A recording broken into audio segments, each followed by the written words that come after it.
រឿងស្នេហាជឿជាក់ថាកើតពីនិស្ស័យចំណងលើភពផែនដី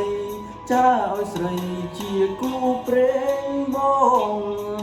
ចាប់ដៃជាគូតស៊ូពីនាងឆ្លងកាន់អ៊ំសង្ឃជាច្រើនកន្លងនឹកអូនដងដងបងហូរទឹកភ្នែកទូលពេលនេះលែងលំបាំងដូចកាលគ្រីមុន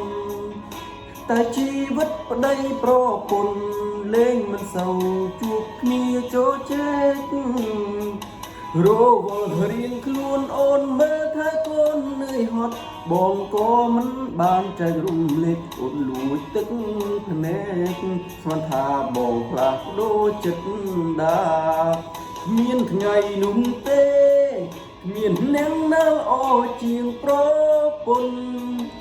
សំទោសលើកមុនដែលបងឲ្យអូនឯកាអរគុណប្រពន្ធចិត្តធ្ងន់ត្រង់ជាមួយបងអរគុណនុនអងដែលតែងលះបង់ដើម្បីគ្រួសារជីវិតបងគឺមិនអាចបាត់បង់ជីវ៉ាបងចង់ប្រាប់អូនថាគ្រួសារនេះខ្វះអូនមិនបានមានពេលខ្លាំងប្តីម្នាក់នេះមិនចេញយកចិត្ត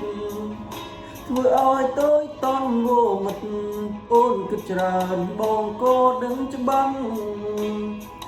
តែបងនឹងកាយឆ្លៀតនៅក្បែរអូននឹងកូនឲ្យច្រើនហើយឆាំជួបទាំង